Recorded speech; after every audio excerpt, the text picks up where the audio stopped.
পশ্চিমবঙ্গের রাষ্ট্রমন্ত্রী বিশাল লামার উপস্থিতিতে মেন্দাবাড়িতে পরিবেশ রক্ষায় সচেতনতা বৃদ্ধি এবং সবুজায়নের বার্তা ছড়িয়ে দিতে বৃক্ষরোপণ কর্মসূচি।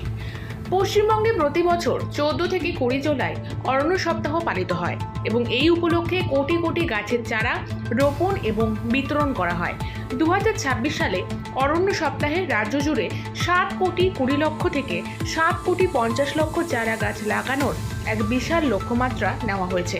এর মধ্যে কেন্দ্রীয় সরকারের এক পেড় মা কে নাম কর্মসূচির অধীনে শুধু স্কুল পড়ুয়া ও সাধারণ মানুষের মধ্যেই 1 কোটি 10 লক্ষ চারা গাছ বিতরণ করার সিদ্ধান্ত নেওয়া হয়েছে। এছাড়া মুখ্যমন্ত্রী জনপ্রতিনিধিদের মাধ্যমে মোট 10 কোটি গাছ লাগানোর আহ্বান জানিয়েছেন। কেন্দ্র সরকার এবং রাজ্য সরকারের উদ্যোগকে বাস্তবায়িত করার জন্য বিশাল লামা নিজের হাতে একটি বৃক্ষরোপণ করলেন উপস্থিত গ্রামবাসীদের সাথে নিয়ে। Come here.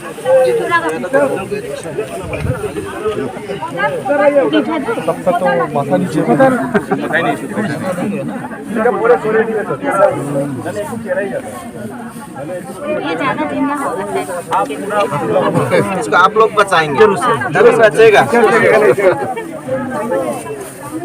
উপরের দিকে দেখো সবাই। Okay. I can see only the back of the head. नीचे अरे एक्चुअली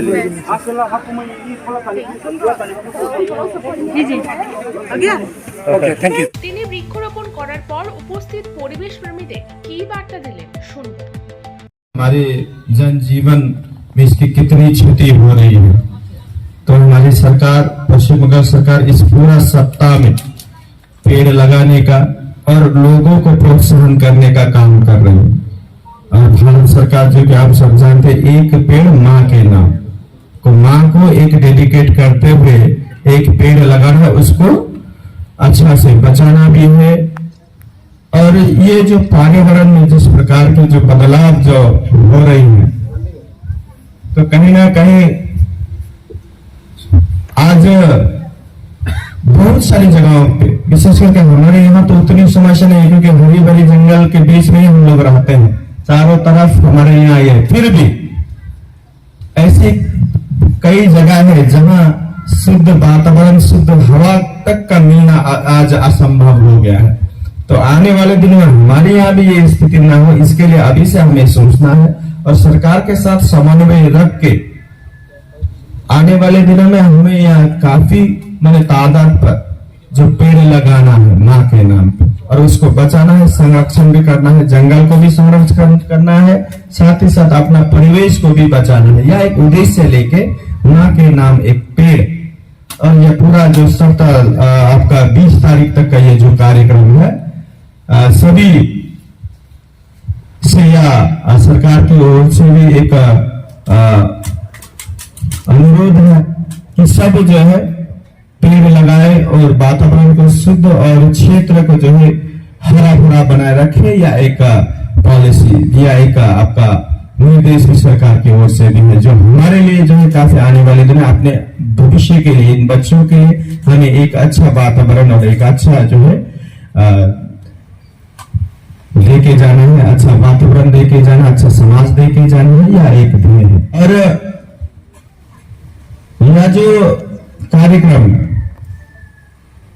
अभी जो है स्कूल में ये एक हम लोग कुछ ही प्लानिंग किए हैं, लेकिन आपको जो है सबसे यह अनुरोध रहेगा कि अपने अपने क्षेत्र घर जहां आप उसको सेफली लगा सके और उसको बचा सके, ऐसी जगह में आप सबको भी लगाना है। इन बच्चों के लिए आने वाले जो हमारी पर्यावरण बचेगा तो हम सब भी बचेंगे।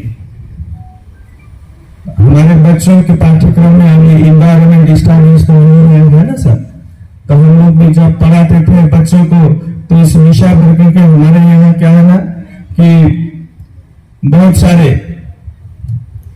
हमारे गांव के लोगों में यह जागरूकता है भी, लेकिन नहीं भी है, यह भी कह सकते हैं, क्योंकि जानबूझ के भी कभी कभी कहता नहीं हमारे यहाँ तो सब कुछ ठीक है, कुछ नहीं होगा, हम लोग क्यों लगाएंगे, पेड़ ही पेड़ है कि नहीं, ये भी होता है। और अभी चूंकि आप सब जानते हैं जिस प्रकार से पूरा पूरा आज देखा जाए तो पृथ्वी आज कहीं ना कहीं ये ग्लोबल वार्मिंग के माने ये चपेट में आ रहा है। बच्चे को इसका सिलेबस में भी यह है कि पृथ्वी जो है दिन ब दिन गर्म होते जा रहा है और इस प्रकार से गर्म हो रहे हैं अनियंत्रित तरीके से।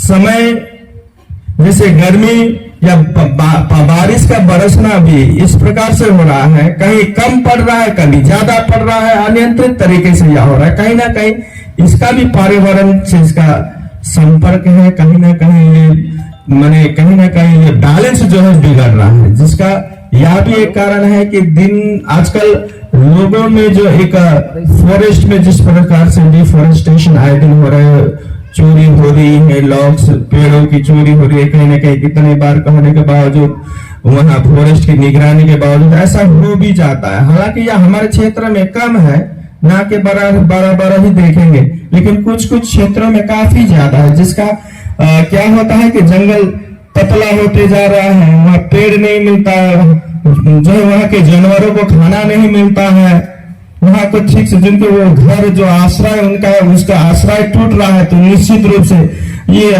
तांडव जो है कहाँ होगा, हाथी का, जंगली जानवरों का अपने गांव में ही होगा। इसका खामियाजा जो हमारे लोगों को भी भुगतना पड़ रहा है। पिछले साल ही हम आए थे यहाँ पे, जो एक हादसा हुआ था, एक ही दिन तीन ये मैंने लोगों को का नुकसान हुआ था इस क्षेत्र में, हम खुद भी आए थे। तो चूंकि ये कहीं ना कहीं ये बैलेंस नहीं मिलता, ये ठीक से नहीं बैठ रहा है, तो यह भी एक कारण है कि हमें जो है जंगल को भी बचाना है, या एक उद्देश्य या अरण्य सप्ताह या एक उद्देश्य भी रहा है कि हमें जंगल को भी सुरक्षित रखना है, वन्य प्राणियों के बारे में भी सोचना है, अपना जो है भविष्य जो अपने आने वाले बच्चों के भविष्य को भी सुरक्षित रखना है, तो हमें पेड़ भी लगाना है, या हमें बहुत सारी ऐसी चीजें देंगे। लेकिन सबसे बड़ी चीज है कि हम जो सांस लेते हैं या भी या पेड़ पौधा ही हमें देता है। आने वाले दिनों में शहरों की तरह फिर गांव में भी ऐसा ना हो कि ऑक्सीजन पार्लर में जाना पड़े। शुद्ध हवा नहीं है, ऑक्सीजन यानी कि कमी के कारण क्या हो जाता है कि आजकल शहरों में जैसे ब्यूटी पार्लर होता है ना, जैसे वहां पे रेस्टोरेंट, कॉफी, ये सब ये पार्लर होता है, कैफे होता है, कैफेटेरियन होता है, वैसे ही आजकल शहरों में ऑक्सीजन पार्लर भी बनाना शुरू हो गया है। क्यों? क्योंकि शहरों में जो है शुद्ध हवा नहीं मिलता है, जिससे लंग्स की समस्याएं, शरीर में कई समस्याएं बढ़ रही, तो शुद्ध हवा ना मिलने के कारण लोग पार्लर बना रहे हैं आजकल वहां, और वहां जाके कम से कम 1 घंटा जो है वहां का शुद्ध हवा जो ऑक्सीजन जो कृत्रिम जो बनावटी ऑक्सीजन है वो लेना पड़ रहा है। ये स्थिति है शहरों की।